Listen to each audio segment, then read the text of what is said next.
Let me paint you a picture of the galactic research station Prometheus, floating serenely in the Kepler sector like a metallic donut of scientific ambition. It's home to 47 different species, all working together in the name of knowledge and universal understanding. Or at least that's what the brochure says. In reality, it's more like a cosmic daycare center where everyone's afraid of the new kid. That new kid would be me.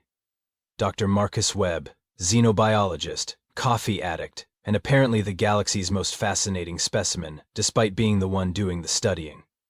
You'd think after 3 years aboard this floating zoo, my colleagues would stop treating me like I might spontaneously combust or devour them whole. But no. Every morning I walk into the lab and watch 46 different species do their best impression of prey animals spotting a predator. Take Commander Vextall, for instance. 8 feet of scaled muscle and military precision, built like he could arm wrestle a supernova and win. Yet somehow, whenever I ask him to pass the sugar for my coffee, he approaches the dispenser like he's defusing a bomb. His species evolved from apex predators on a world where the trees literally tried to eat you, but apparently I'm the scary one, because I come from Earth, which the galactic community has deemed a Class 12 death world. I still don't know what Classes 1 through 11 look like, but apparently they involve less poisonous everything and fewer things with teeth. Then there's Dr. Kiranan, our head of xenobiology, and my direct supervisor. She's a Zephyrian, which means she looks like what would happen if a praying mantis got really into yoga and academic research. 6 arms, compound eyes, and a brain that processes information at roughly the speed of light. Brilliant scientist, terrible at understanding that humans don't actually bite first and ask questions later. She's been studying me almost as much as I've been studying everyone else, though she pretends it's coincidental. Last week I caught her taking detailed notes about my lunch habits. Apparently the fact that humans eat plants and animals in the same meal is, quote, fascinatingly barbaric.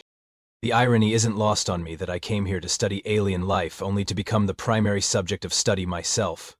Every species has their theories about humans. The Corvani think we're dormant killing machines. The Thessians believe we're chaos incarnate.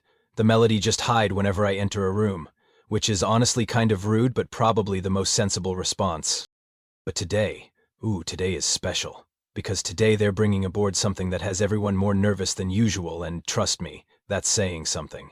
A live specimen from Xerion Prime, one of those delightfully hostile worlds where evolution apparently decided that everything needed more claws, fangs, and bad attitudes. The species in question is called a Nixarian stalker, and from what I've read in the briefings, it's basically a 6-legged cross between a tiger and your worst nightmare. The best part? They specifically requested the human xenobiologist to oversee the study. Apparently, when you need someone to handle a terrifying predator, you call in the species that everyone's already terrified of. The logic is flawless, really. So here I am, standing in Lab 7, watching what can only be described as the most elaborate safety theater in the history of the galaxy. Commander Vextall has deployed no fewer than 6 force field generators around a containment unit that's roughly the size of a small shuttle.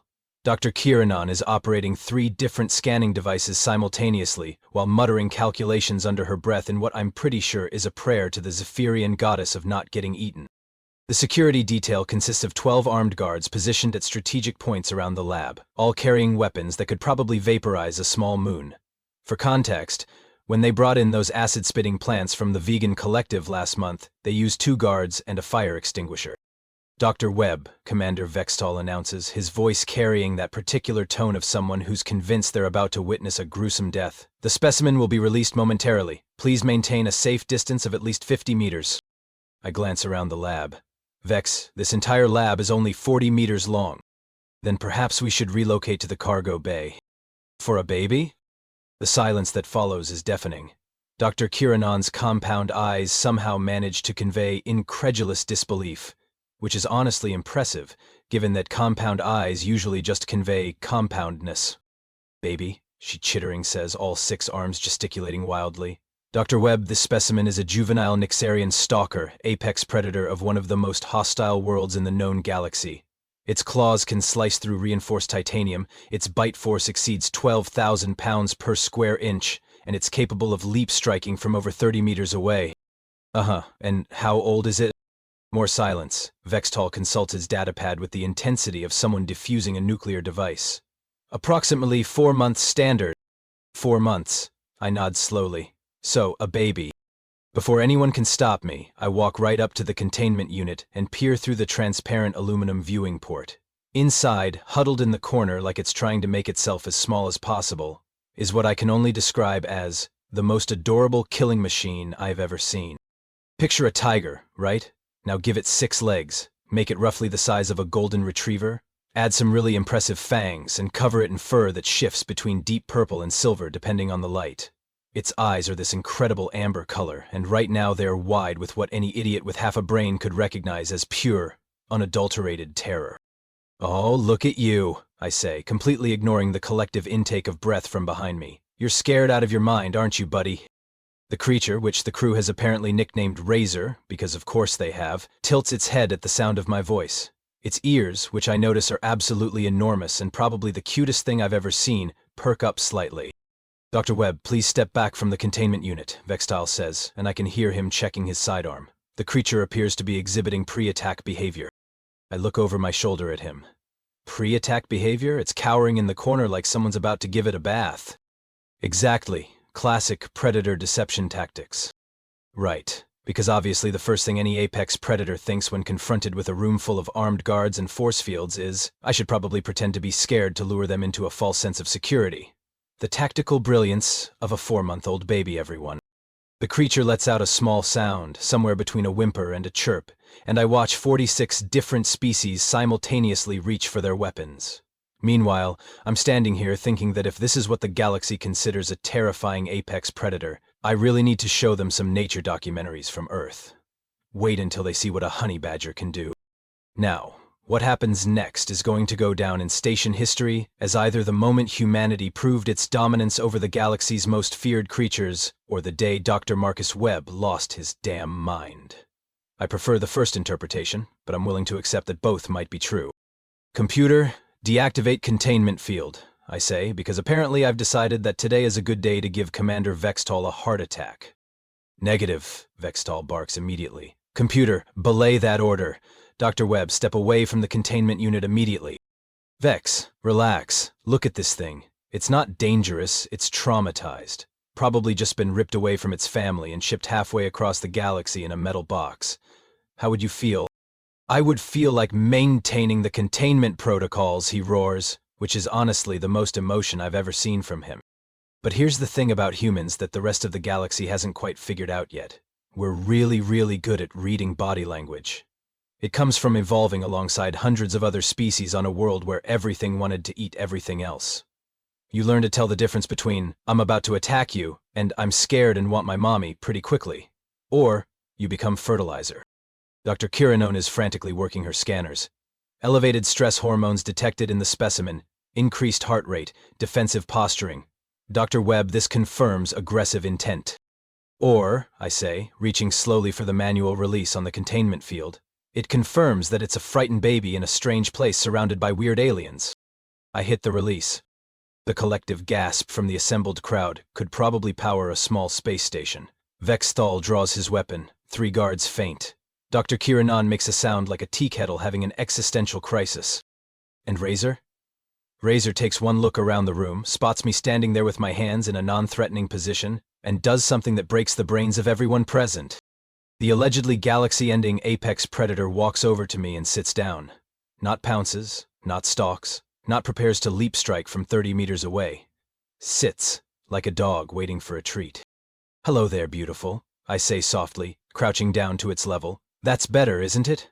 No more scary box." Razor tilts its head again, those enormous ears swiveling toward me like satellite dishes. Then, in a move that I'm pretty sure causes several species in the room to question their fundamental understanding of the universe, it walks right up to me and climbs into my lap. Now, I should mention that Razor isn't exactly small. It's about the size of a medium dog, with 6 legs and a tail that's probably 3 feet long. Getting climbed on by a Nixarian stalker is a bit like being hugged by a very affectionate and surprisingly heavy ottoman. But there I am, sitting cross-legged on the lab floor, with a purring death machine curled up in my lap like the galaxy's most dangerous house cat. "This is not possible," Dr. Kiranon whispers, all 6 arms frozen in mid-gesture. "This violates 17 different behavioral models and 3 laws of xenopsychology." "Computer, run full medical scans on Dr. Webb," Vextile orders, because obviously the only explanation for this situation is that I've been mind-controlled or drugged. Check for pheromone exposure, neural parasites, and hostile psychic influence. I look up at him while gently scratching behind Razor's ears, which causes the creature to make a sound like a freight train having a very good dream. Or maybe, just maybe, it's a baby that wants some comfort and recognizes that I'm not a threat.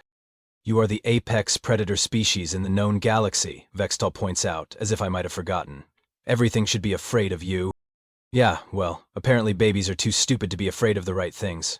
Lucky for them, I happen to like babies. And that, ladies and gentlemen, is how I ended up being the first person in galactic history to successfully domesticate a Nexarian stalker, using nothing more than basic common sense and the apparently revolutionary concept of not being afraid of everything with teeth. What follows can only be described as the most elaborate display of academic overthinking I've ever witnessed, and I once attended a 3-day conference on the theoretical implications of quantum toast. Dr. Kiranan has deployed every scanning device in the lab, plus several she apparently borrowed from other departments without asking. She's got bioscanners, neural activity monitors, pheromone detectors, electromagnetic field analyzers, and what I'm pretty sure is a toaster she's repurposed into some kind of behavioral assessment tool. The cacophony of beeping, whirring, and general scientific noise would probably wake the dead, if the dead weren't currently napping in my lap. Initial hypothesis, she announces to her recording device, all 6 arms working simultaneously on different instruments. The human specimen has deployed previously unknown pheromone-based control mechanisms to subjugate the Nexarian stalker through chemical domination.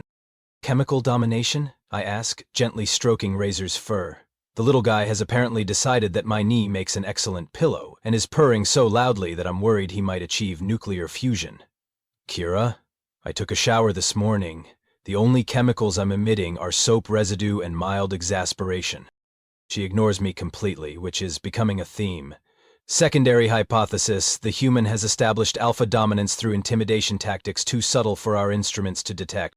Commander Vextal, meanwhile, has positioned himself at what he clearly believes is a tactically advantageous distance, roughly halfway to the next solar system. He's got his sidearm drawn and is speaking into his comm device in hushed, urgent tones. I catch fragments like unprecedented breach of protocol and request immediate evacuation procedures, and my personal favorite, the human appears to have weaponized friendship. Oh, Vex, I call over to him. You do realize that if I wanted to hurt anyone in this room, a baby space tiger wouldn't exactly be my weapon of choice, right? I'd probably just use harsh language and a strongly worded email. Humans are known for their psychological warfare capabilities, he responds without lowering his weapon. This could be an elaborate deception. What kind of deception involves me sitting on the floor covered in alien fur for the past 20 minutes? Because if this is psychological warfare, I'm really bad at it.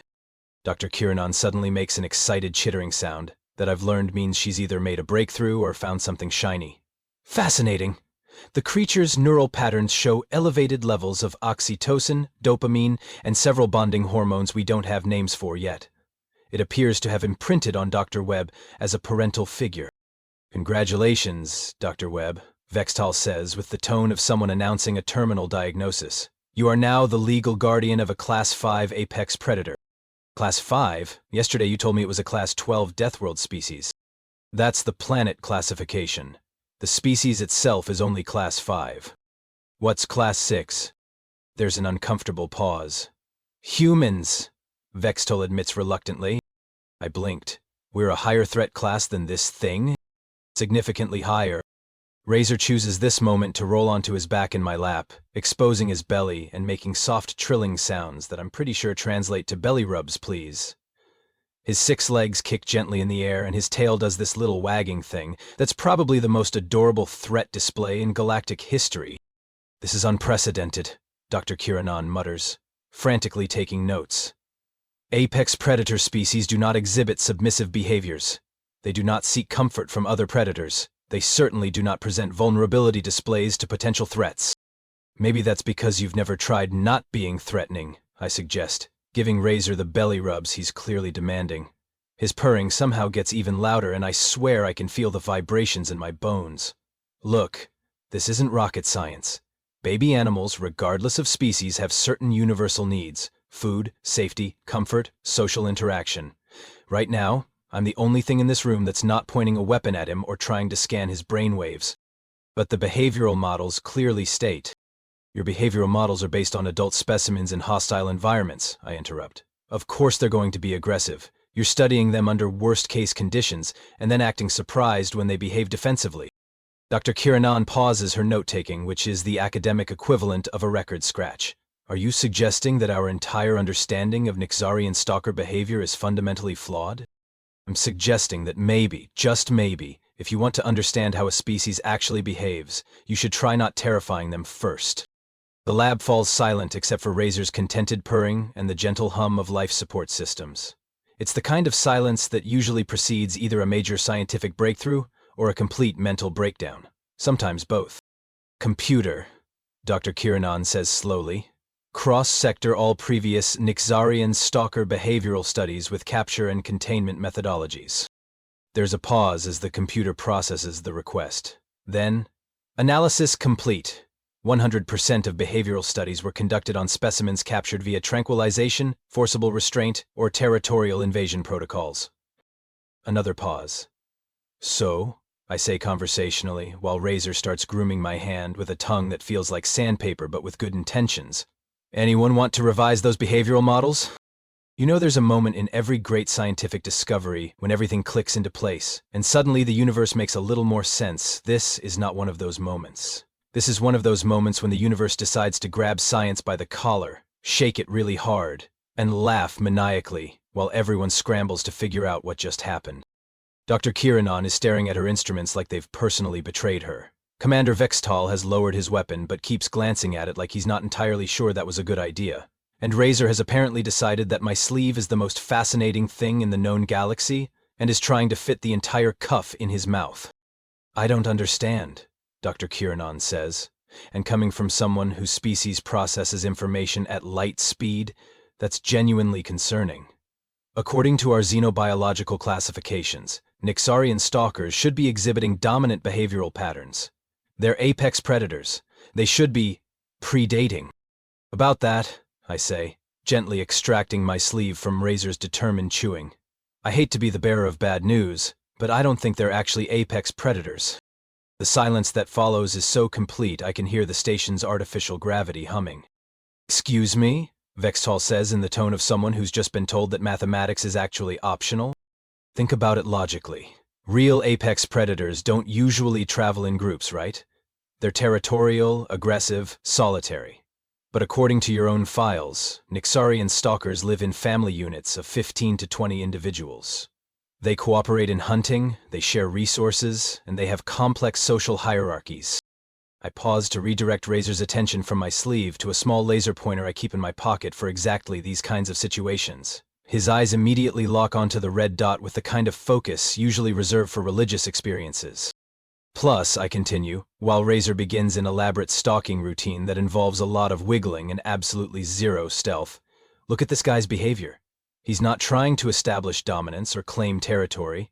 He's seeking social bonding and approval from a pack structure. Classic mid-tier pack hunter behavior. Dr. Kiranan's compound eyes somehow manage to convey the expression of someone whose entire worldview is crumbling. But the classification reports clearly state. The classification reports are written by species who've never encountered actual apex predators, I interrupt. You want to know what a real apex predator looks like? It doesn't purr. It doesn't seek approval. It doesn't climb into people's laps looking for belly rubs. It shows up, kills everything it wants to kill, and leaves. Razor pounces on the laser dot with all the lethal efficiency of a butterfly attacking a flower. His landing is less deadly strike and more adorable tumble, but he seems pleased with himself. Then what, Vextal asks slowly, is an actual apex predator? And this, friends, is the moment when I realize that I've accidentally stumbled into the kind of revelation that's going to keep xenobiologists arguing for the next century. You're looking at one, I say simply. The confused silence is palpable. Dr. Kiranan tilts her head in that way that means her brain is working overtime and coming up empty. I don't see any apex predators in this room, she says finally. Kira, I'm literally the only species in this room that every other species is instinctively afraid of. My planet is classified as a Class 12 death world not because of environmental hazards but because everything on it is designed to kill everything else, and humans rose to the top of that food chain.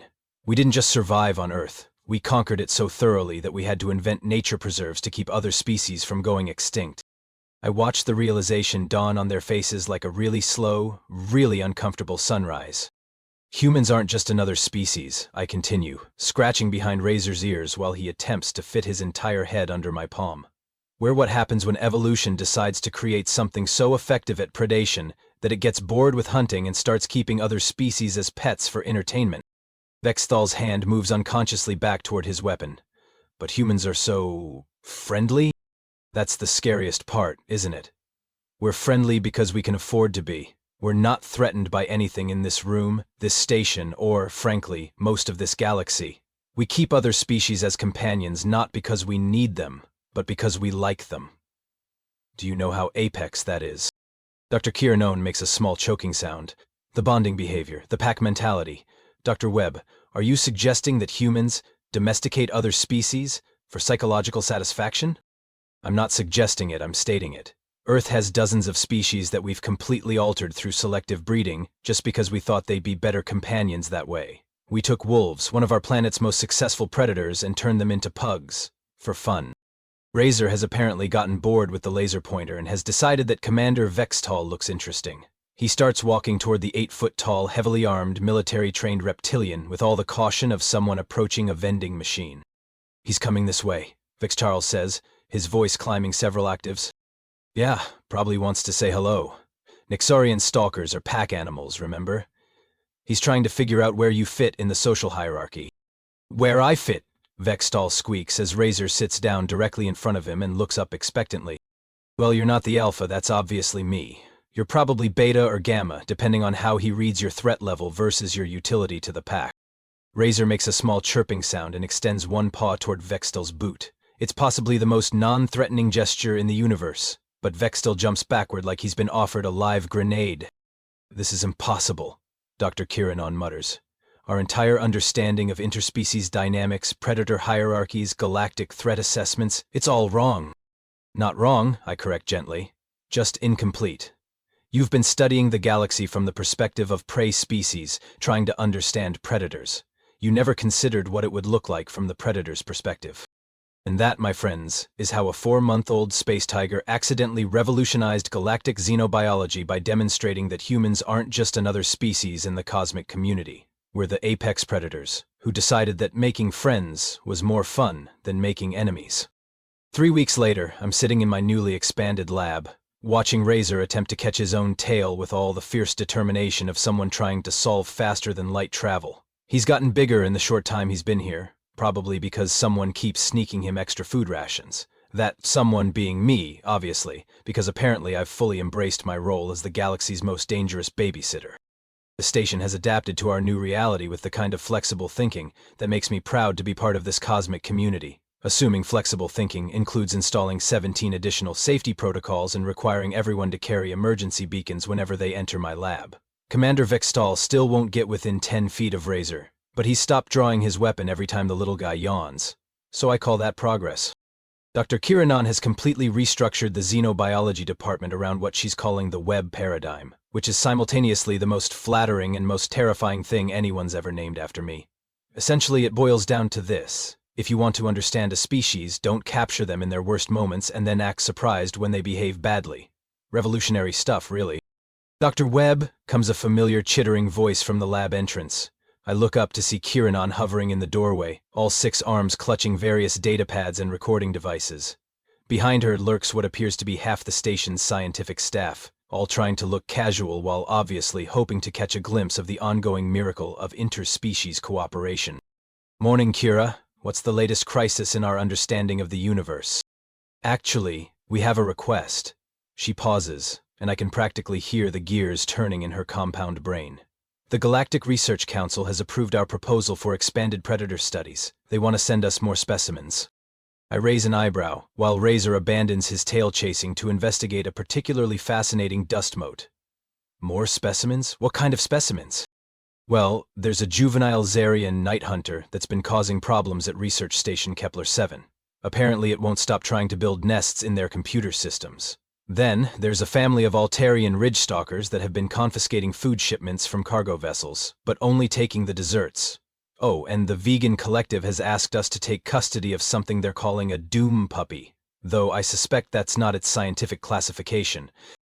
And let me guess, I say, scratching behind Razor's ears as he flops down next to my chair with the theatrical exhaustion of someone who's been very busy doing absolutely nothing. They all want the human to handle them? The success rate speaks for itself. Vextel's voice comes from the doorway, though he's careful to stay in the corridor.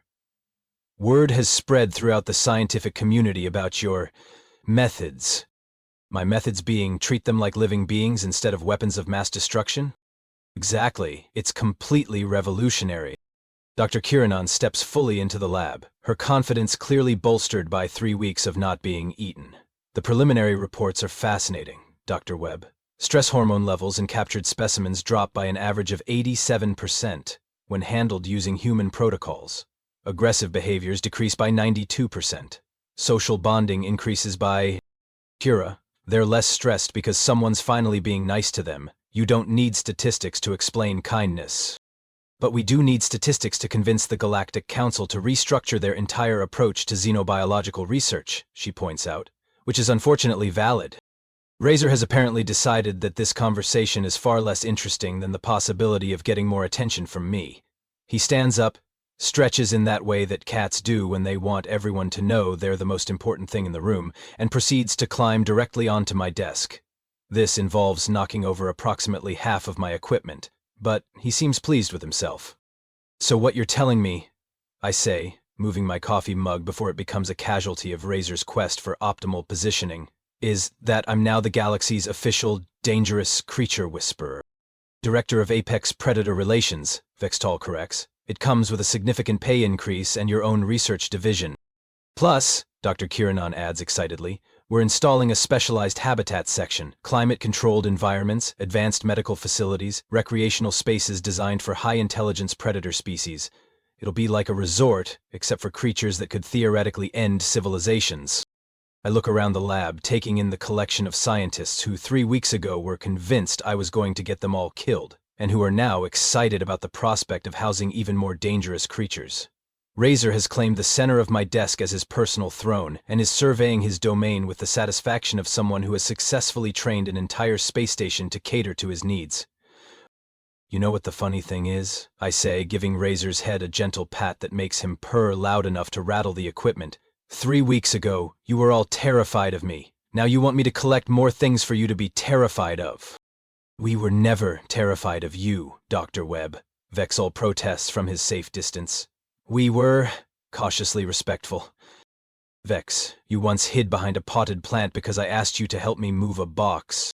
It was a very large box. You could have been testing my reflexes. Dr. Kiranan makes that chittering sound that means she's amused but trying to maintain scientific dignity. The point is, Dr. Webb, we've learned something important about predator-prey relationships. Sometimes the scariest thing isn't the creature with the biggest teeth. It's the one that doesn't need to use them. And you know what? She's absolutely right. As I sit here in my lab, with a purring space tiger using my keyboard as a bed, and half the station's crew bringing me their most dangerous problems because they know I'll treat them with respect instead of fear, I realize that maybe being the apex predator isn't about being the strongest or the most aggressive. Maybe it's about being confident enough in your position that you can afford to be gentle. Razor stretches, yawns, and settles more comfortably on my desk, apparently deciding that this is where he belongs. And honestly, I can't argue with that logic. All right, I say, already mentally preparing for the chaos that's about to become my life. Send me the files on these new specimens. But I have one condition. Name it, Vextal says immediately. No more ridiculous names. The next person who calls something a doom puppy has to explain to it why that seemed like a good idea. Dr. Kiranan's compound eyes somehow managed to convey sheepishness. About that, the doom puppy was actually named by its previous handlers, after it kept trying to give them hugs.